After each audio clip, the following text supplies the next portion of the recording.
Hello friends, आप सभी का स्वागत है आपके अपने यूट्यूब चैनल स्टडी आले पर। आज हम class 10th UP board exam 2025-26 Hindi की 20 प्रश्न जो कि आपके एग्जाम में 20 नंबर का आता है, इस टॉपिक पर हम एमसीक्यू करवाएंगे और इसके प्रैक्टिस सेट कम से कम 10 प्रैक्टिस सेट आ सकते हैं। इसके बाद हम क्या करेंगे, गद्यांशों का जो है गद्यांश आधारित प्रश्न करेंगे।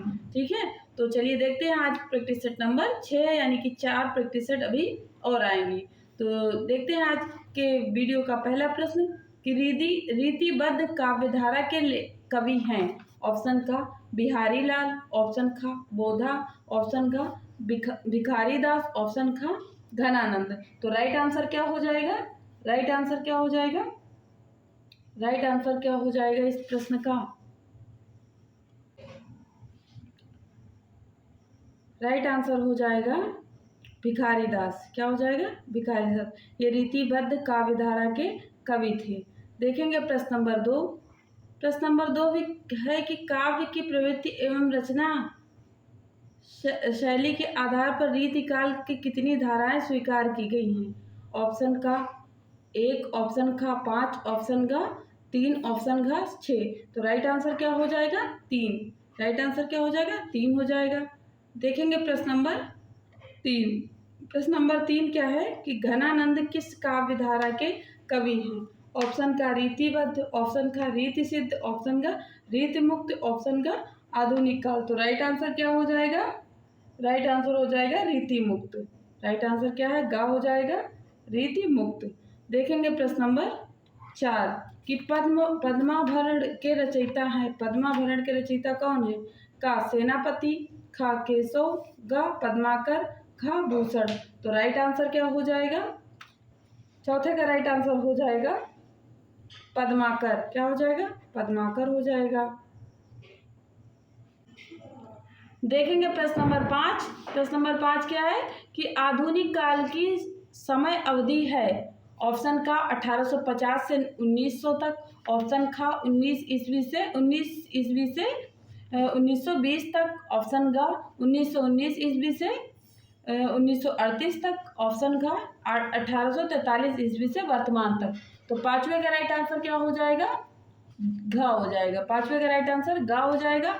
देखेंगे प्रश्न नंबर 6 कि निम्नलिखित में से प्रयोगवाद की 2 प्रमुख विशेषताएं कौन सी हैं? ऑप्शन का घोर वैविधता, ऑप्शन का यथार्थवादी दृष्टिकोण, ऑप्शन का समाज का यथार्थवादी चित्रण, ऑप्शन का नारी के प्रति परिवर्तित दृष्टिकोण। तो राइट आंसर क्या हो जाएगा? छठे का राइट आंसर क्या हो जाएगा? छठे का राइट आंसर हो जाएगा मानववादी प्रवृत्ति। क्या हो जाएगा? छठे का राइट आंसर क्या हो जाएगा? 1 मिनट रुकिए।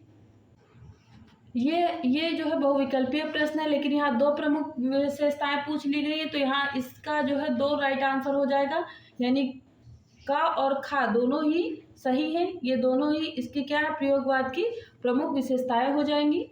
तो चलिए देखते हैं प्रश्न नंबर 7 कि द्विवेदी युग का प्रसिद्ध कवि है। द्विवेदी युग के प्रसिद्ध कवि कौन है? ऑप्शन का मैथिली शरण गुप्त, ऑप्शन का नरपति नाल, ऑप्शन का तुलसीदास, ऑप्शन का कबीरदास। तो राइट आंसर क्या हो जाएगा? देखिए तुलसीदास और कबीरदास तो भक्ति से संबंधित है ना, तो इसको कट कर सकते हैं। और नरपति नाल ना आदि कवि हो जाएंगे, यानी आदिकाल के कवि हो जाएंगे। और मैथिली शरण गुप्त क्या है? द्विवेदी युग के हो जाएंगे। तो 7वें का राइट आंसर क्या हो जाएगा? का हो जाएगा। देखेंगे प्रश्न नंबर 8। प्रश्न नंबर 8 क्या है कि साकेत महाकाव्य की रचना किसने की?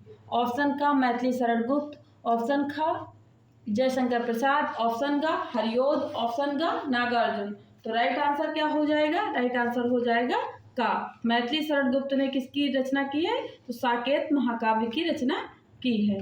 देखेंगे प्रश्न नंबर 9 कि प्रगतिवादी युग की 2 प्रवृत्तियां विशेषताएं कौन सी है? देखिए यहाँ भी 2 पूछी गई हैं, ठीक है, तो यहाँ 2 बता दी जाएंगी और इनमें से अगर आपके एग्जाम में आएगा तो एग्जाम में हमेशा एक ही आएगा, लेकिन यहाँ 2 प्रवृत्ति के बारे में पूछी गई तो दोनों का राइट आंसर हो जाएगा। ऑप्शन का सौंदर्य भावना, ऑप्शन का करुणा तथा नैराश्य की भावना, ऑप्शन का मानवतावादी प्रवृत्ति, ऑप्शन का विद्रोह एवं क्रांति की भावना। तो राइट आंसर क्या हो जाएगा? यहाँ 2 प्रवृत्ति पूछी गई है, तो ग और घा क्या हो जाएगा? राइट आंसर हो जाएगा। लेकिन आपके एग्ज़ाम में एक ही ऑप्शन सही होगा, ठीक है। यहाँ आपको प्रैक्टिस करवाई जा रही है तो ज़्यादा से ज़्यादा क्वेश्चन कवर हो जाएँ, इसलिए ऐसे क्वेश्चन रखे जाते हैं। देखेंगे 10 नंबर प्रश्न जो कि 2022 में पूछा गया है। 10 नंबर का प्रश्न क्या हो जाएगा कि निम्न में से छायावाद की दो प्रवृत्ति विशेषताएं कौन सी है, और जो 2022 में आया है। ऑप्शन का मुक्त प्राकृतिक चित्रण मुक्त, और ऑप्शन का क्या हो जाएगा कविता में हास्य और व्यंग के पुट का समावेश।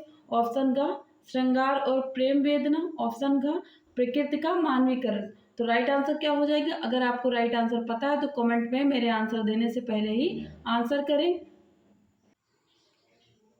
तो यहाँ ध्यान दीजिए, यहाँ भी क्या पूछा गया है, दो प्रवृत्ति।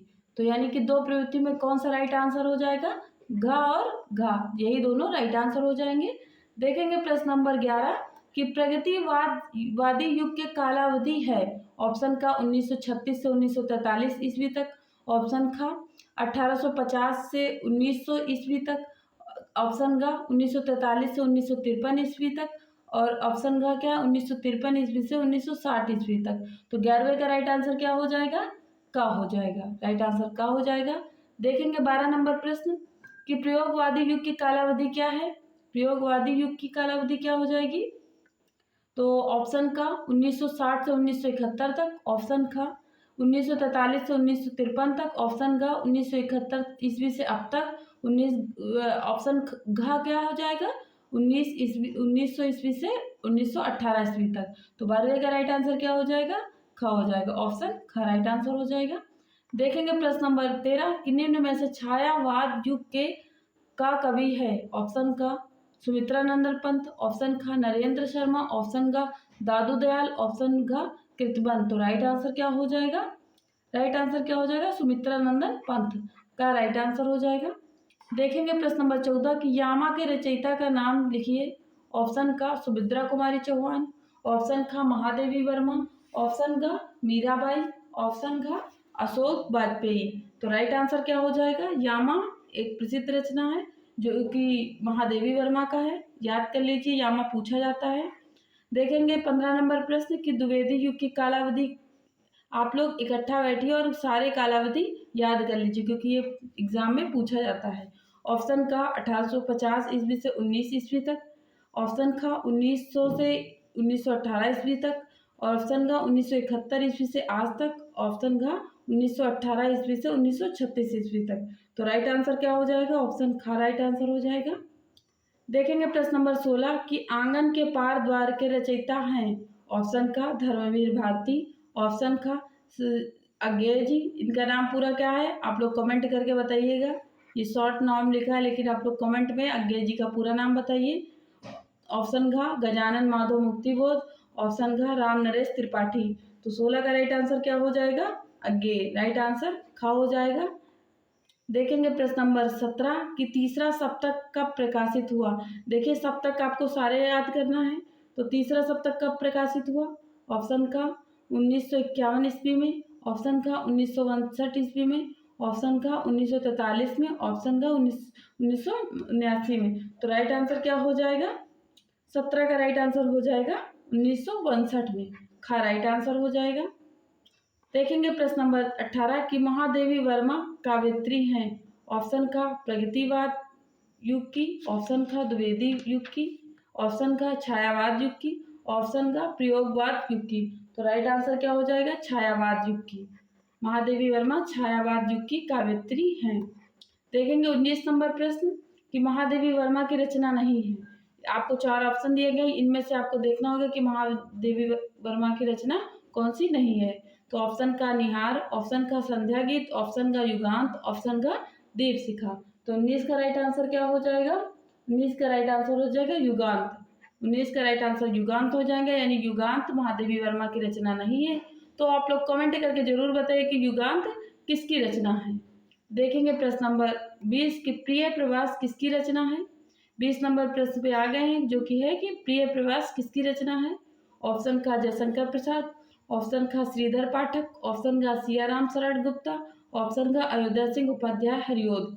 तो राइट आंसर क्या हो जाएगा, देखिए हरिओद यहाँ लिखा है, इनका भी पूरा नाम पूछ लिया जाता है। तो इनका पूरा नाम क्या हो जाएगा, अयोध्या सिंह उपाध्याय हरिओद। और ऐसे ही आपको अज्ञेय जी का नाम क्या करना है, कमेंट में बताना होगा कि अज्ञेय का पूरा नाम क्या है। तो 20वें का राइट आंसर क्या हो जाएगा? 20वें का राइट आंसर हो जाएगा ऑप्शन डी। प्रिय प्रवास किसकी है? तो हरिओत जी की है। तो फ्रेंड्स, वीडियो कैसी लगी है? वीडियो को लाइक करिए, चैनल को सब्सक्राइब करना नहीं भूलिए और कमेंट करके बताइए कि आपको मेरी वीडियो कैसी लगी है। वीडियो देखने के लिए thanks for watching. Thank you.